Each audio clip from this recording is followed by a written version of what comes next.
Paz Senhor, meus irmãos, louvamos a Deus por estudarmos mais uma vez com os irmãos a nossa lição da Escola Bíblica Dominical. Estaremos estudando a lição de número 2 da Revista dos Jovens, revista essa comentada do pastor Israel Thiago Trota. Tem por título Vigilância, Justiça e o Culto a Deus, um chamado para a igreja nos escritos dos profetas menores. Hoje a lição 2 fala sobre Oséias, o casamento como um reflexo da comunhão com Deus.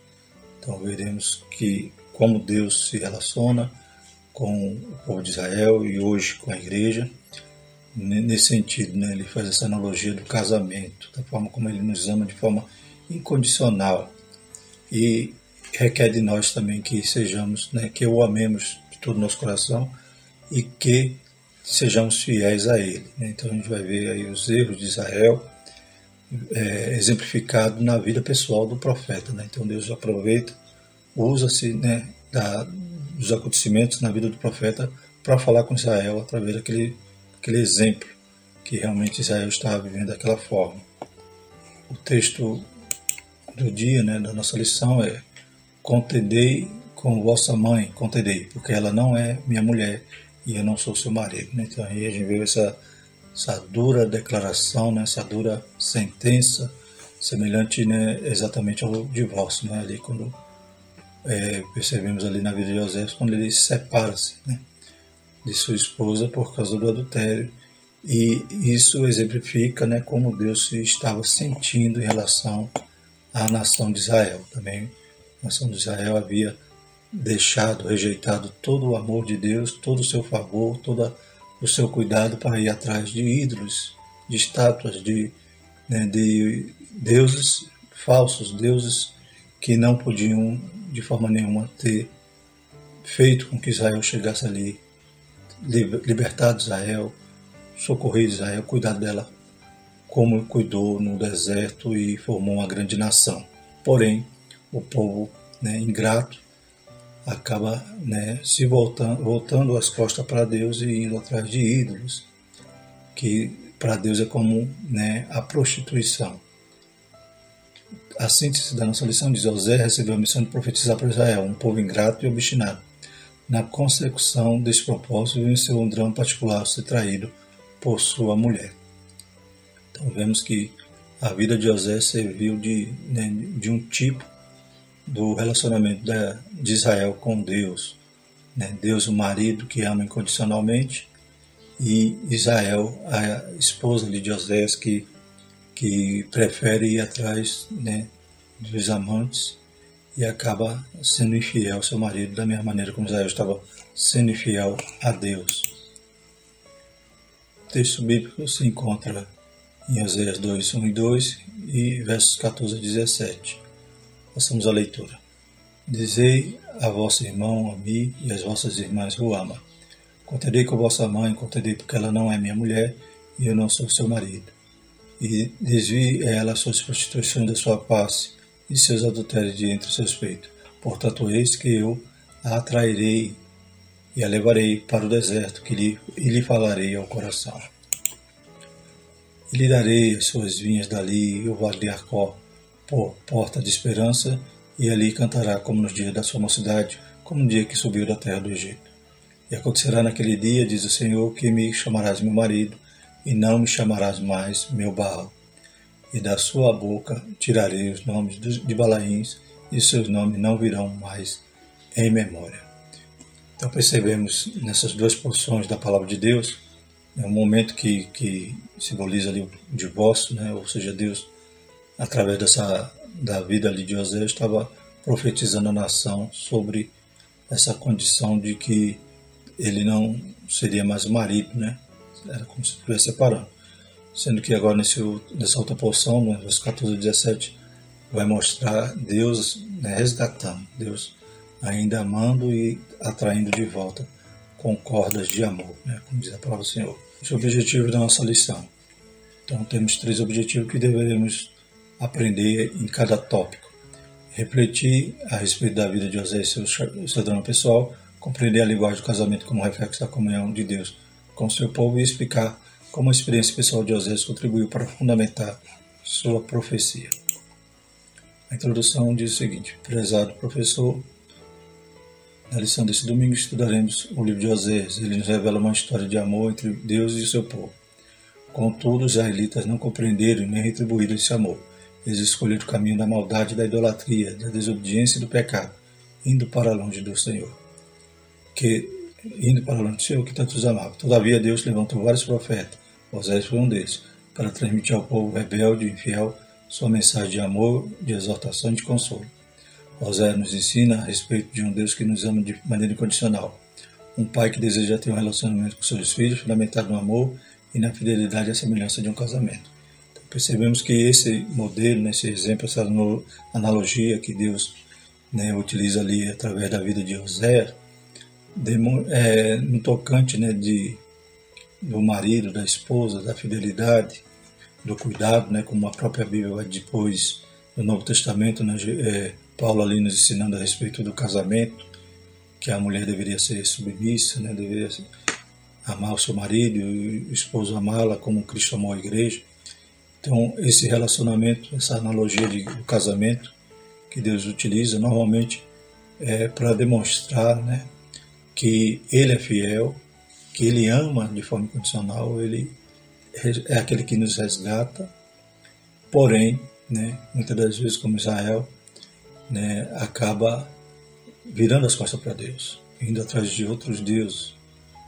Então hoje a igreja que faz essa função, que está no lugar de Israel hoje, que é a noiva hoje, ela deve se lembrar que ela tem que permanecer imaculada, ela deve estar ataviada para um dia ser apresentada ao Cordeiro, ao noivo.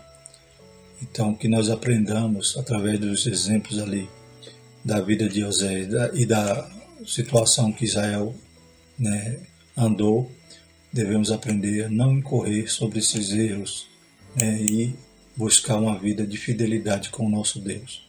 O esboço do livro de Oséias, apresentado na nossa lição, divide em 3 partes: experiência e entendimento, pecado de Israel e arrependimento e restauração. Então vamos ver do capítulo 1 ao capítulo 3, vai nos falar sobre a vida de Oséias, sobre o seu drama, sua tragédia, e depois sobre a ordem de Deus de ir lá e resgatar aquela mulher que havia se prostituído, havia adulterado, hoje já estava ali vendida como escrava, provavelmente já não tinha mais nem valor para a prostituição, e Oséias vai lá restaurá-la, conforme a ordem de Deus. Então esses 3 primeiros capítulos vão formar então a metáfora que vai dar o pano de fundo em relação ao relacionamento de Deus com Israel e de como Israel estava se comportando. Então os 3 primeiros capítulos vai falar sobre Oséias. No capítulo 4 até o capítulo 13, vemos aí então exatamente exposto todos os pecados de Israel e como Israel se comportava, e isso vai de encontro com a metáfora ou com o exemplo, com o tipo que acontecia ali na vida do profeta.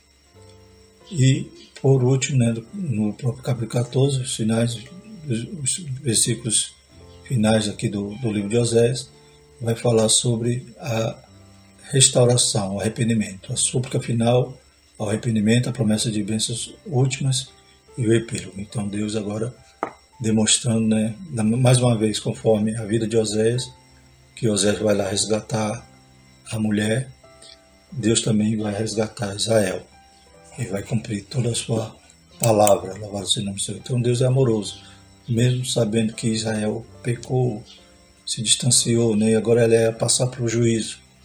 Mas Deus tinha promessa, como a gente viu na lição passada, todos os profetas menores vai condenar o pecado e vai aplicar, demonstrar que o juízo é iminente, porém sempre vai apontar para um momento de restauração, de arrependimento, no qual Deus quer cumprir o seu plano na vida daquela nação. Primeiro tópico da nossa lição é a vida de Oséias. Subtópico 1, profeta da salvação. Oséias significa salvação. Jerônimo, um dos pais da igreja, interpretava como salvador. Outros interpretavam pensando no imperativo salva, como se fosse um clamor direcionado a Deus. Então, o nome Osés, né, desde Osés lá, que nós já conhecemos que é o ajudante ali de Moisés, que depois seu nome começou a ser chamado por Josué. Então, essa raiz, né, do hebraico vem da palavra salvação, salvar, né, ou ele salva. Então, da mesma forma também Jesus, né, Jesus também é a mesma raiz, né, do hebraico, de Salvador. Para promovermos o plano da salvação, primeiro é preciso predisposição para conhecê-lo e em seguida devemos compartilhar com persistência, penhor e amor. Essa salvação cabe muito bem à relação do ministério desse profeta, porque ele vai pregar salvação, ele vai pregar graça. Ele vai ser conhecido como o primeiro profeta da graça. Então, trazendo para nós devemos fazer e nos portar, né, lembrando daquele termozinho que o comentarista, né, Israel Tiago Trota, ele usa, né, como recursos emergenciais de Deus. Os profetas agiam dessa forma, nessa função. Nós, igreja, também temos que ter essa função, né, de estar alertando, de estar tocando a buzina iniciando, incomodando os moradores da terra e apresentando essa tão maravilhosa salvação. Como escaparemos nós se não atentarmos para tão grande salvação, a qual, começando a ser anunciada pelo Senhor, foi-nos depois confirmada pelos que a ouviram, né? Então temos que conhecer, temos que crer nela, né? E devemos compartilhar com persistência. Não podemos esmorecer nessa tão grande obra que Deus hoje se utiliza de nós, né? Hoje nós fazemos a função dos profetas, hoje nós fazemos a função desses anunciadores de boas novas, glórias a Deus. Osés ficou conhecido como o primeiro profeta da graça, ou evangelista de Israel.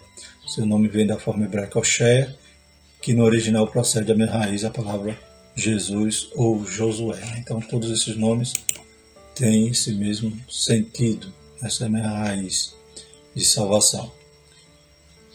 Osés nos ensina que enquanto a apostasia provoca o juízo, a restauração é resultado direto do imensurável amor de Deus pelo seu povo. Apesar do nosso pecado, Deus continua sempre disposto a nos amar, pois a base do amor de Deus não é nosso mérito, mas seu próprio amor, visto que sua essência é amar. Então Deus, ele é amor, né?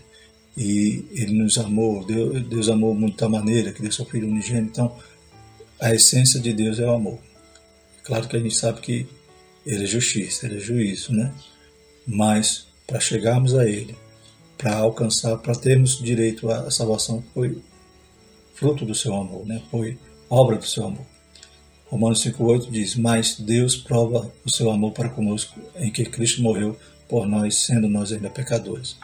Então vemos a graça aí na vida de Osés, ele pregando sobre a graça, ele anunciando ali durante sua vida essa mensagem, no tocante que Israel, né, como diz aqui, Deus prova o seu amor, morreu por nós, né, Cristo morreu por nós, sendo nós ainda pecadores. Então Osés está dizendo: vocês estão na lama, vocês estão afastados, estão se prostituindo atrás de outros deuses. Esquece o Deus verdadeiro, esqueceram o Deus verdadeiro. Mas mesmo assim Deus ainda ama, mesmo assim Deus ainda quer resgatar. Se vocês se arrependerem, não virá esse juízo. A gente vai ver aqui na lição que alguns interpretam que Osés profetizou cerca de 90 anos, ou seja, desde criança, talvez, ele estava ali sendo usado por Deus. E fazemos uma relação direta com Noé, que foi o pregoeiro da justiça, né? Ele ficou 120 anos ali anunciando que o dilúvio viria, anunciando que o povo estava corrompido, que Deus ia destruir toda aquela geração. E da mesma maneira que Noé passou 120 anos anunciando, Osés provavelmente passou 90 anos profetizando para que o povo escapasse daquele juízo, porém o povo não se arrependeu e permaneceu nos seus erros. Mas Deus ainda é bondoso e ainda tem uma restauração futura para Israel.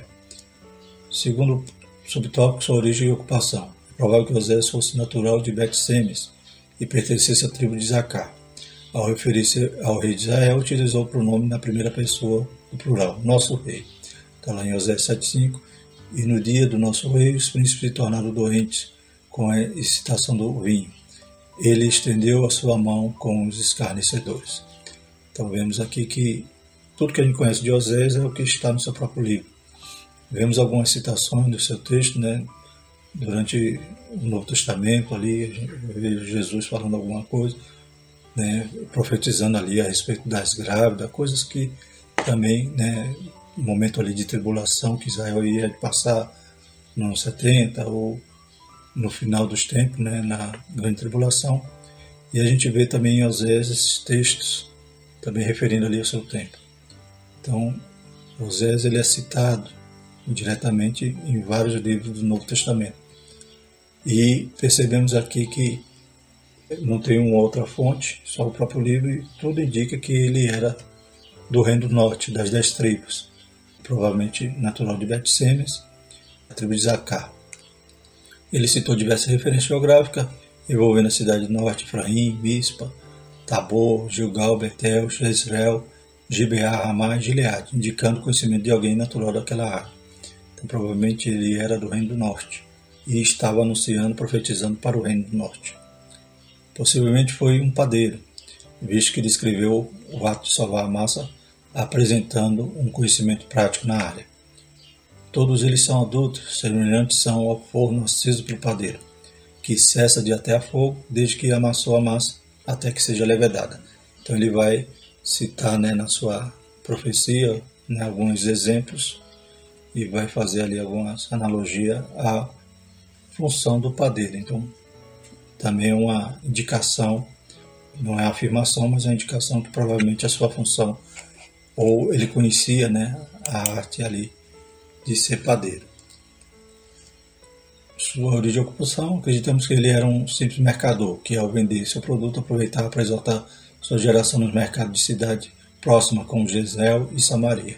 Provavelmente ele trabalhava nos mercados, com essa função de padeiro, então ele tinha essa andança ali, e nesse seu trabalho anunciava a palavra de Deus, né? Anunciava o juízo e anunciava a graça. Então, Osés nos ensina que é possível fazer a obra de Deus concomitantemente ao exercício de nossas profissões. Sirva a Deus conforme suas forças e sua condição.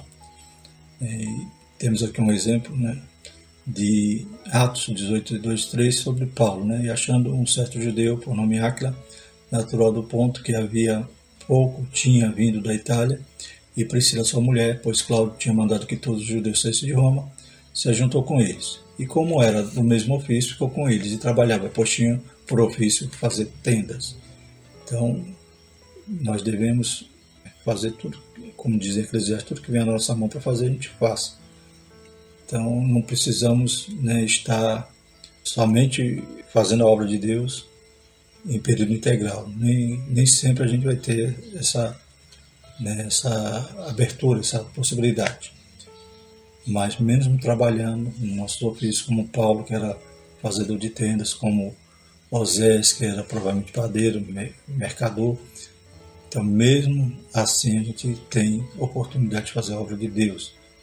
E devemos estar sempre buscando, né, nos aprimorar, estudar, né, como diz a palavra do Senhor, Deus dizendo a Abraão que ele ia ser uma bênção. Né? Para a gente ser uma bênção, a gente tem que ter o ambiente da bênção, a gente tem que, né, buscar, tem que se esforçar. Então a gente busca e se estuda, né, se forma, fazemos nossos planos, mas tudo isso não empata de fazermos a obra de Deus e necessitamos também estar exclusivamente na obra. Alguém pode ter essa possibilidade, ter essa abertura, ter esses chamados para viver exclusivo da obra, mas quem não tem, faz a obra do mesmo jeito. Louvado seja o nome do Senhor. Terceiro subtópico, seu drama pessoal. O livro de Osés pode ser dividido em duas partes. Os capítulos de 1 a 3 descreve sua vida pessoal, a comparar sua crise conjugal com a infidelidade de Israel, e dos capítulos 4 a 14 apresenta a profecia poética entregues em um longo intervalo de tempo. É um dos profetas menores que tem mais conteúdo, né? São 14 capítulos, e podemos dividir então nessas duas partes. A primeira parte vai falar da sua vida e aquele exemplo que ele viveu, Deus utiliza-se para demonstrar, né, o relacionamento de Israel com ele, a infidelidade de Israel. Osés foi um homem chamado por Deus não apenas para falar, mas também para representar o amor de Deus. Seu casamento com Gomer foi mediante a ordem divina. Da mesma forma como outros profetas, como Ezequiel, alguns fatos da sua vida, Deus dá um exemplo para uma analogia na própria experiência dos profetas, para que pudesse comparar com a situação que ele queria apresentar ali para Israel. Ao perceber suas traições, separou-se dela, porém ele amava sua esposa, e mediante a ordem divina resgatou da escravidão, o mercado da prostituição, dando-lhe uma nova chance. Então a gente vê nos primeiros capítulos essa situação, né? Dele, né, amar sua esposa virar as costas, traí-lo, né, e acabar indo parar no mercado, né, da prostituição como escravo, e Oséias, né, vai lá resgatá-la. Deus dá essa ordem a Oséias, e isso representa, simbolizaria, né, o que Deus também ia fazer com Israel. Diz em Oséias 3:1, na nova versão transformadora, diz o seguinte: então o Senhor me disse, vá e ame a sua esposa outra vez. Embora ela cometa adultério com um amante, isso mostrará que o Senhor ainda ama Israel, ainda que o povo tenha se voltado para outros deuses e sinta prazer em lhe trazer ofertas. Então, da mesma maneira que Oséias ia amar de novo a sua esposa, Deus estava demonstrando que ele também ia resgatar, ainda que o povo não merecia. É graça, né? Graça é favor imerecido. O povo não merecia, nós não merecíamos ser salvos. A graça de Deus é que nos alcançou, né? A sua misericórdia é a razão de não sermos consumidos. Tudo que o profeta vivenciou representou a relação de Deus com seu povo.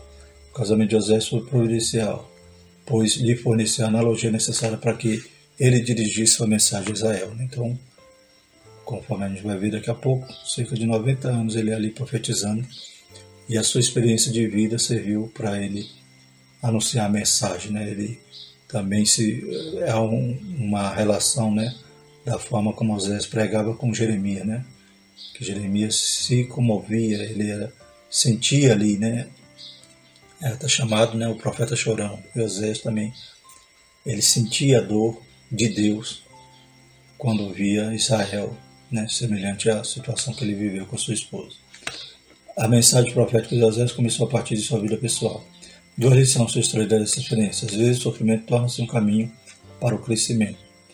E os servos do Senhor podem enfrentar tragédias pessoais, no entanto, jamais devem abandonar a fé em Deus, né? Então, vemos que aquele sofrimento de Oséias, né, fez com que ele crescesse, amadurecesse, tivesse ali mais compaixão, ou até mesmo entendesse, né, o sentimento de Deus para poder anunciar ao povo. Da mesma maneira, o sofrimento não fez com que ele abandonasse a fé, pelo contrário. O sofrimento nos, né, atrai mais a Deus, pois nós reconhecemos que somos dependentes dele e que só ele pode tomar conta da nossa vida e mudar os rumos, né, mudar, né, nosso destino de dor, né, como diz a palavra do Senhor no Salmo 30, né, ainda que o choro dura a noite inteira, a alegria vai pela manhã. Essa alegria só pode vir dele. Ele é aquele que torna o nosso choro em riso. Segundo tópico, contexto histórico. Quando foi que Oséias profetizou? Que período? Oséias profetizou nos dias de Uzias, Jotão, Acais, Ezequias, reis de Judá, e nos dias de Jeroboão, rei de Israel. Então está lá em Oséias um período. E Jeroboão aqui é o Jeroboão II, né? Não é o primeiro Jeroboão lá que divide, né, o reino junto com Roboão, né? Que ele fica com o reino do norte e Roboão com as duas tribos, Judá e Benjamim. Então, nesse momento, é o Jeroboão II. E pelo número de reinados, né, que percebemos aí que faz parte do período que Oséias profetizou, vemos que foi bem longe, né? Foi um ministério, né, muito longo, o de Oséias. Foi um período de estabilidade política e declínio moral que culminou com a destruição do reino do norte pela Síria. Então foi já ali no finalzinho, no último século, no qual Israel vai agora ser, né, submetido ali pela Síria e vai ser levado ao cativeiro. Então percebemos que nesses últimos anos, Deus levanta esse homem para ser, né, um pregoeiro também da justiça. Seu ministério foi longevo, Jeroboão II reinou no norte de 793 a 753 a.C. Ezequias reinou no sul de 715 a 686 a.C. No mínimo podemos afirmar que ele profetizou entre 753, né, se a gente pegar o final e o começo, a 715 a.C. Os judeus calculavam que ele tinha profetizado por aproximadamente 90 anos, tendo como base meados dos reinados de Jeroboão e Ezequias. Né? Então, se tirar final de um reino para o começo do outro, para que abraçasse esses dois extremos, né? Temos aí um ministério bem longo. Usou ele muitos anos ali, segundo a tradição dos judeus, calcula em 90 anos, pegando no meio de um rei até meado do rei, né, final ali, que é Ezequias.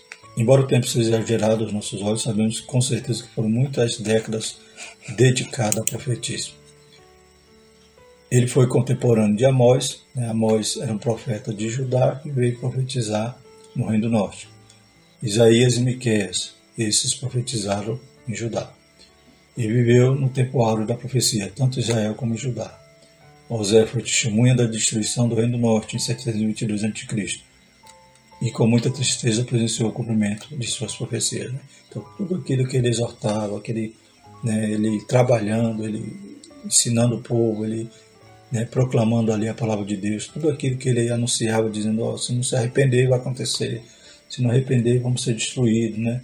Nós estamos vivendo hoje um tempo de prosperidade, mas isso não quer dizer nada, não quer dizer o favor de Deus, porque podemos estar a qualquer momento sendo, né, submetido ali por essa nação. Então, tudo aquilo que ele anunciava, o juízo, né, e dizendo, povo, se arrependa, deixe de adorar ídolos, deixe de, né, se corromper.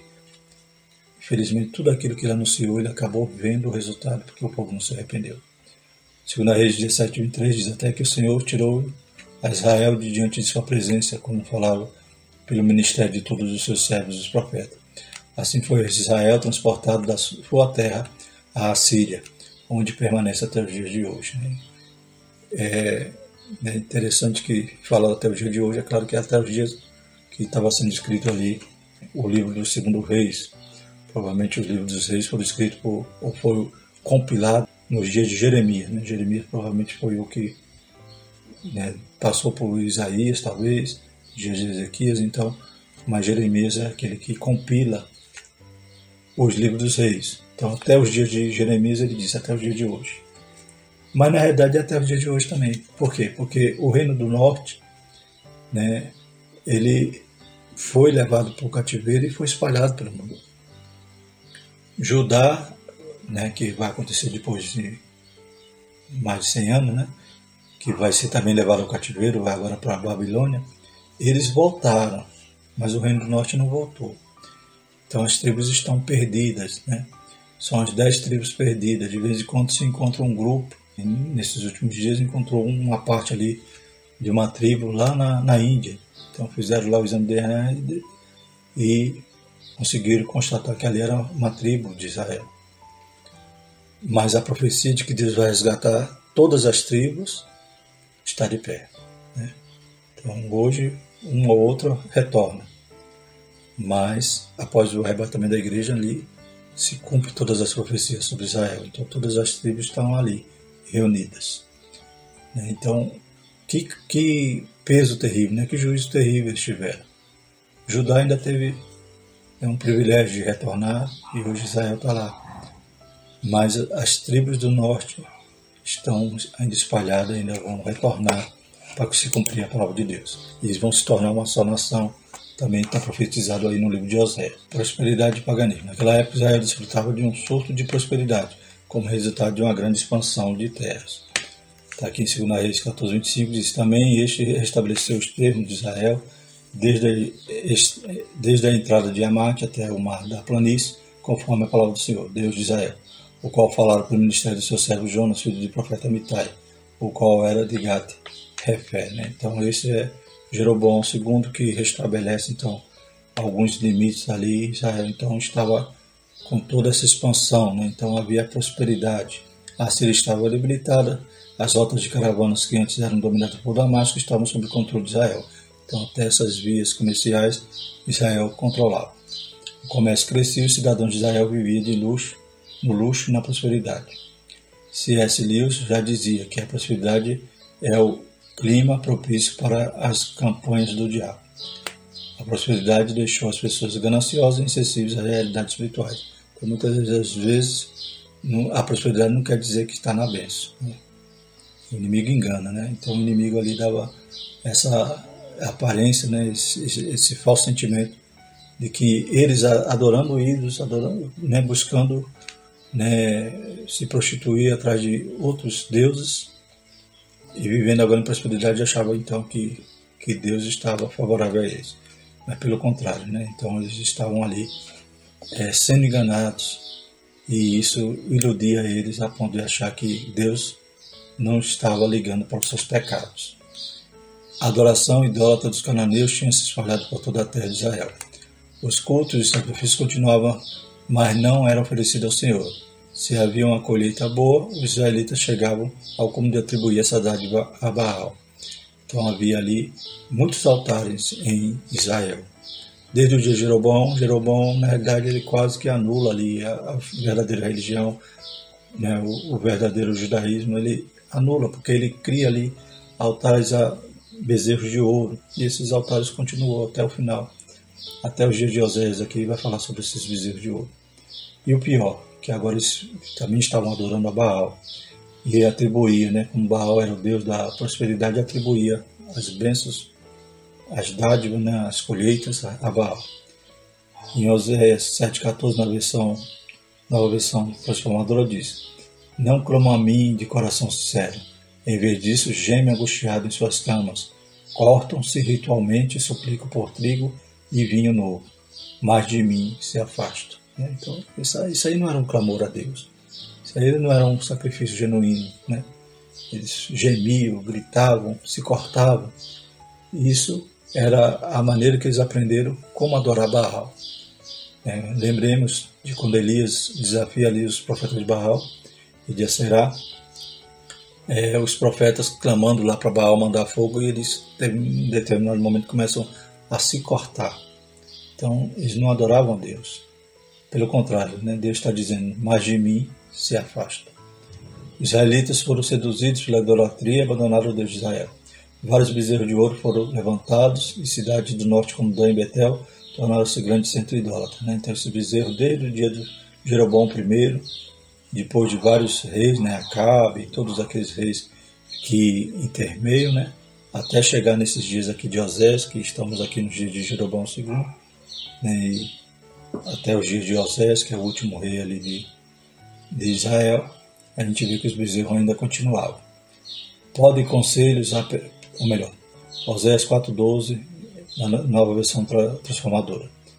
Pede conselho a pedaço de madeira. Pensam que uma vara lhe dirá o futuro. Seu desejo de ir atrás de ídolos os tornou insensatos.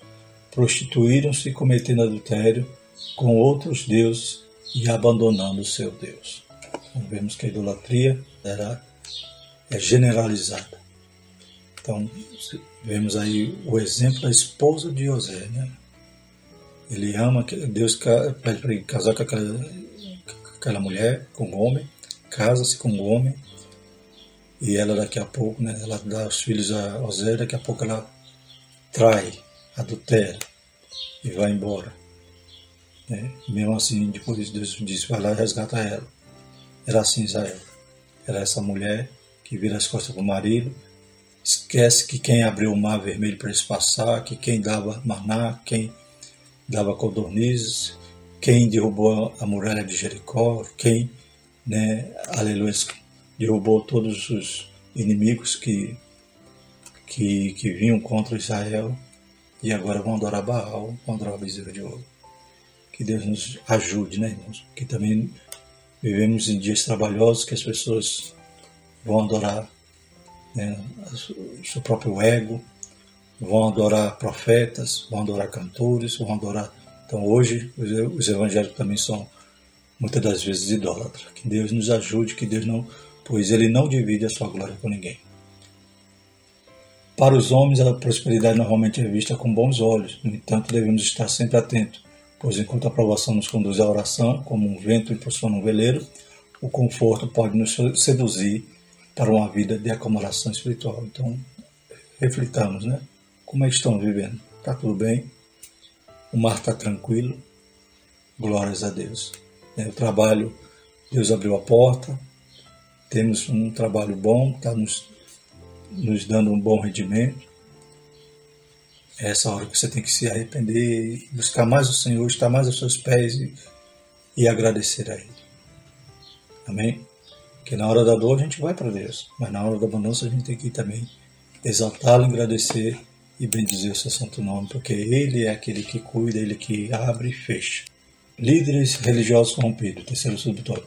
Na época de José, os sacerdotes tinham perdido a paixão pela piedade.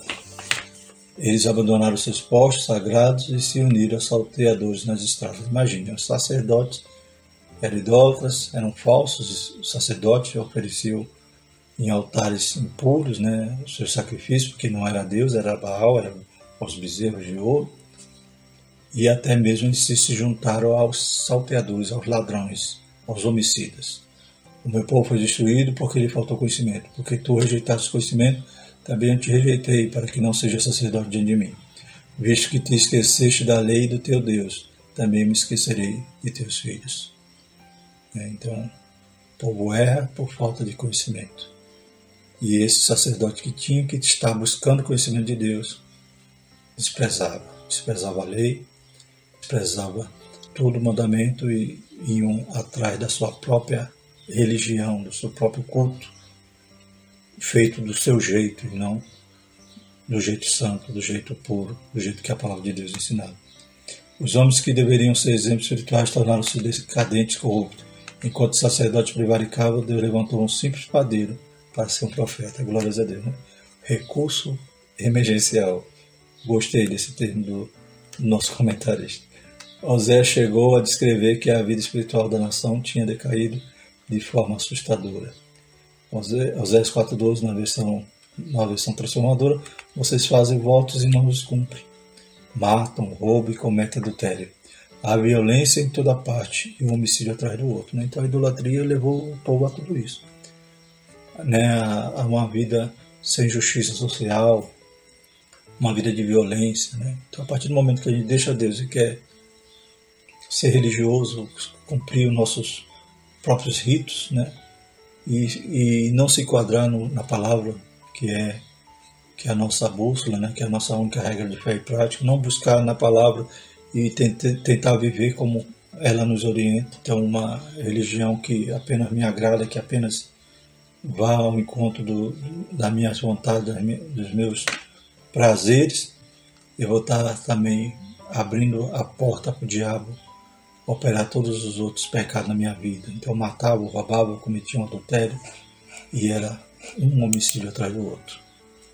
Que Deus tenha misericórdia da igreja hoje, que vive num mundo corrompido, mas ela não pode se corromper. O pior era que eles não percebiam, assim como alguém que não percebe que seus cabelos tornaram-se grisalhos, né?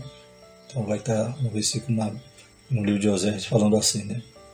Como se vocês não viram que a cabeça tornou-se, né? Os cabelos tornaram-se brancos. Vocês vão a cada dia se aprofundando mais no pecado. O povo havia abandonado a Deus e prostituindo-se espiritualmente diante dos deuses pagãos e na hora da dificuldade buscava socorro em amigos errados e em alianças pagãs.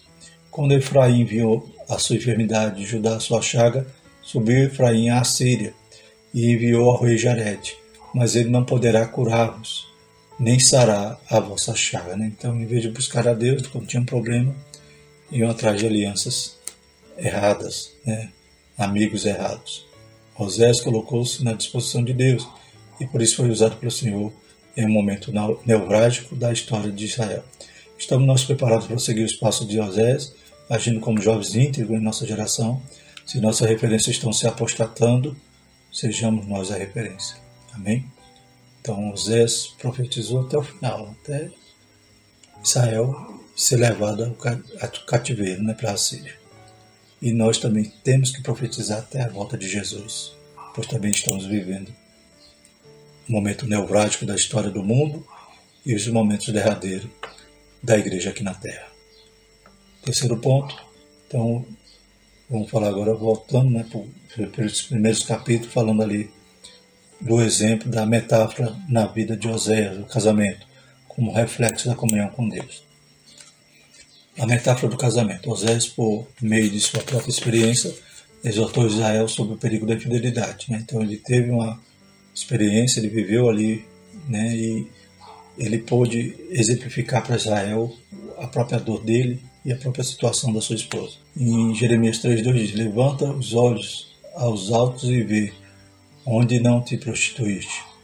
Nos caminhos te assentavas para eles, como o árabe no deserto. Assim manchaste a terra com as tuas devassidões e com a tua malícia. A semelhança do ministério de Oséias com Jeremias é que também Jeremias usou a figura do casamento e da traição ali, da prostituição do povo em relação à idolatria. A metáfora do casamento foi utilizada para demonstrar o fascinante amor de Deus, mesmo em um contexto de decadência moral. Oséias 2,16: e acontecerá naqueles dias, diz o Senhor, que me chamarás meu marido, e não me chamarás mais meu Baal. Então, o povo chamava Baal de seu senhor, né? Baal também quer dizer seu senhor. Então, quem era o dono do povo? Quem era o marido do povo? Quem era o amante? Era Baal. Oséias também usou a figura do divórcio para mostrar a tristeza do Senhor em executar o juízo. Né? Então, o versículo que nós lemos aqui no nosso texto do dia, né? Contenderei com vossa mãe, contenderei porque ela não é minha mulher e eu não sou seu marido. Ali é a figura do divórcio, Deus dizendo: então, agora eu vou me separar, né? Já que vocês foram atrás de Baal, agora vocês vão sofrer o juízo, né? E vão padecer agora, né? Vão ficar um tempo sem sacrificar, sem nada, ou seja, como se estivesse separado de Deus, mas Deus ainda tinha promessa de restauração. O pecado estava generalizado em Israel, as jovens se prostituíam, as mulheres casadas adulteravam. Esse ponto, né, em Oséias 4,13, ele diz assim: os homens não poderiam reivindicar juízo sobre elas, porque também se desviavam por meretrizes.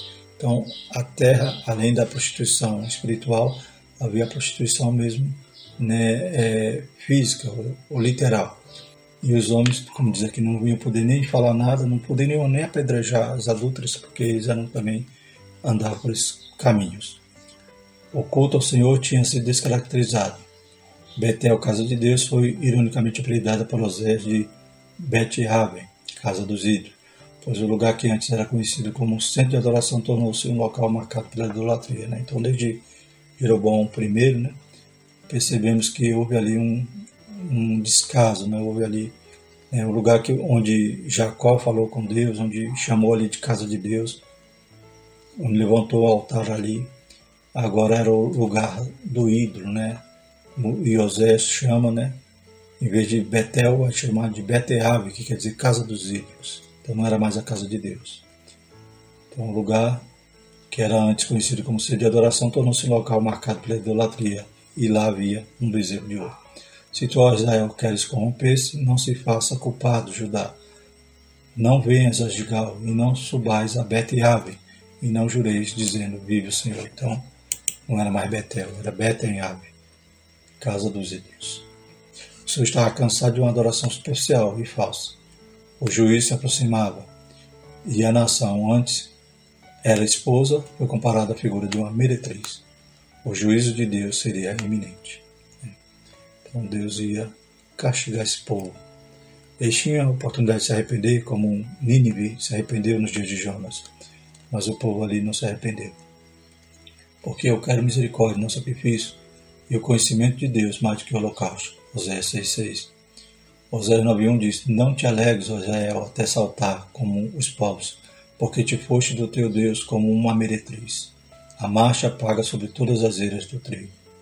Oséias 10,10. Eu os castigarei na medida do meu desejo, e congregar-se-ão contra eles os povos, quando os atar às suas transgressões. Uma mensagem ilustrada. Né? Então vemos aqui também mais algum exemplo na vida de Oséias. Vai falar aqui sobre também os filhos. Uma mensagem ilustrada. Da relação de Oséias com Gomer nasceram 3 filhos, 2 meninos e uma menina. Não foi somente o matrimônio de Oséias que ilustrou sua mensagem, mas também seus filhos, pois todos receberam nomes proféticos. Da mesma maneira como Isaías também tem essa relação de Oséias com o profeta Isaías, que Isaías também os seus filhos receberam nomes proféticos, né, que dizia ali a respeito do que ia acontecer com a nação, né. Então, seu primeiro filho chamou Jezreel, filho de Oséias. O primeiro filho de Jezreel, que significa Deus semeia ou espalha. Então, Deus ia anunciando ali que em breve ia provocar uma dispersão em Israel, né, ia espalhar eles. Seu segundo filho, uma menina, recebeu o nome Lo-Ruama, que significa desfavorecida. Então, quer dizer que Israel ia perder o favor de Deus. Deus não teria mais compaixão do seu povo, pois Deus não tolera para sempre um povo que odeia ser corrigido, né? Então, esse povo que odeia ser corrigido, um dia vai encontrar a medida, né, da ira de Deus. Que Deus nos ajude e que nós amemos a correção. O filho, ele é corrigido porque Deus ama. Seu terceiro filho recebeu o nome Lo-Ami, que significa não meu povo. Lo-Ami fazia referência ao afastamento temporário de Deus sobre Israel, que de acordo com a linguagem do casamento foi tipificado pelo divórcio. Então, não ia ser mais meu povo, não ia ser mais a esposa, né? Então, Deus ia separar-se de Israel. Deus nunca deixa alguém que antes não o tenha deixado primeiro. Então, não foi Deus que abandonou, né? O povo que virou as costas. Essa rejeição não seria permanente, mas resultaria no exílio e na destruição do Reino do Norte como uma entidade política. Entretanto, esse período terminaria diante da conversão de Israel e de sua reunião com Judá. Depois, tornarão os filhos de Israel e buscarão o Senhor, seu Deus, e Davi, seu rei, e temerão o Senhor e a sua bondade no fim dos dias. José 3,5. Mais à frente vemos que Deus também tem promessa de que vai unir os dois povos e formar uma só nação. Então, essa promessa aqui de Deus, seu rei, Davi, seu rei, também encontramos em outros versículos dizendo que que eles seriam regidos por um descendente de Davi. E é claro que esse descendente de Davi será Jesus. Terceiro subtópico, assim como Oséias resgatou Gomes do mercado da escravidão, Deus resgataria seu povo. O amor de Deus é a tese central do livro de Oséias. Deus decidiu amar Israel e para restaurá-lo imporia sobre eles algumas restrições. Oséias 3, 3 e 4, ele disse: Tu ficarás comigo muitos dias, não te prostituirás nem serás de outro homem, assim quero eu ser também para ti, porque os filhos de Israel ficarão por muitos dias sem rei, e sem príncipe, e sem sacrifício, e sem estátua, e sem éfode ou terafins.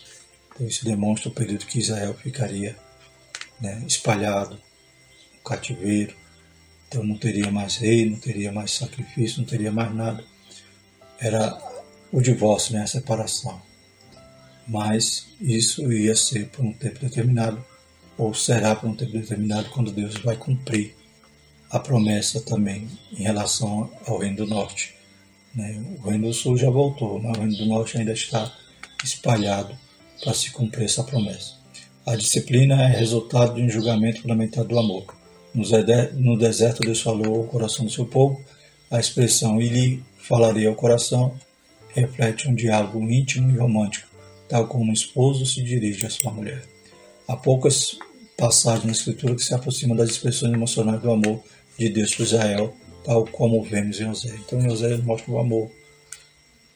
Esse amor poderia resultar em perdão se estivesse arrependido. Porém, no final, Deus ainda tem misericórdia e ainda vai restaurar. O Senhor tentou atraí-los com corda de amor. Apesar da ira justificada, Deus sentia compaixão de Israel, como até hoje sente.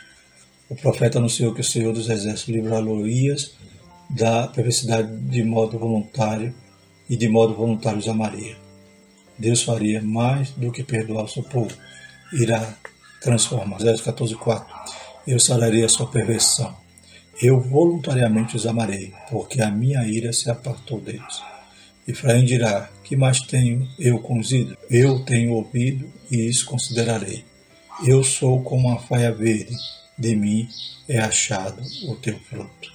E Deus ainda tem promessa para se cumprir na vida daquele povo, porém hoje estamos na dispensação da igreja. E a igreja não deve incorrer nesses erros. Não deve idolatrar, não deve virar as costas para o Senhor. Não deve ser ingrata, não deve colocar outras coisas em sua prioridade. Então deve amar o Senhor de todo o seu coração. O amor seria o instrumento empregado nesta restauração. Não podemos esquecer que também somos atraídos à salvação pelo escandaloso amor de Deus. Então, como Israel, às vezes, Deus permite que experimentemos alguns desertos para que possamos nos despertar espiritualmente.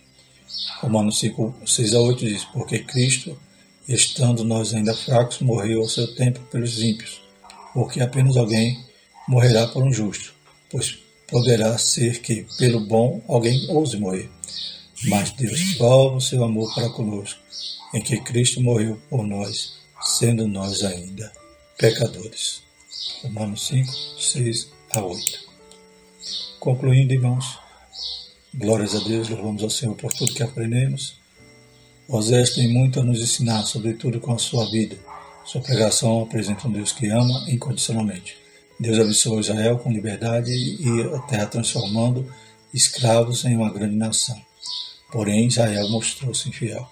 Osés denunciou com veemência a infidelidade de Israel, pouco antes de sua destruição pela Síria em 722 a.C. Ele nos ensinou que a relação de Deus com seu povo é fundamentada no amor e na fidelidade, ou a semelhança em um casamento. Isso, Israel, Deus se relacionando com Israel, Deus se relacionando com a igreja hoje. Amém? Então, que tenhamos amor e fidelidade a esse Deus maravilhoso. Na próxima lição 3, vamos falar sobre Joel, o poder do Espírito Santo nos últimos dias. Amém? Então, que Deus continue abençoando os jovens, abençoando cada um. Em nome de Jesus, vamos agradecer ao Senhor. Maravilhoso Deus, te louvamos, te agradecemos, pedindo a tua graça, a tua misericórdia sobre cada aluno, cada professor, Pai, cada um que acompanha a escola dominical. Abençoa a tua igreja, desperta no Senhor, sabendo que nós também, como Oséias, Senhor, que profetizou ali nos últimos dias ali de Israel, também estamos anunciando o teu evangelho nos últimos dias da igreja aqui na terra. Nos ajuda, nos abençoa.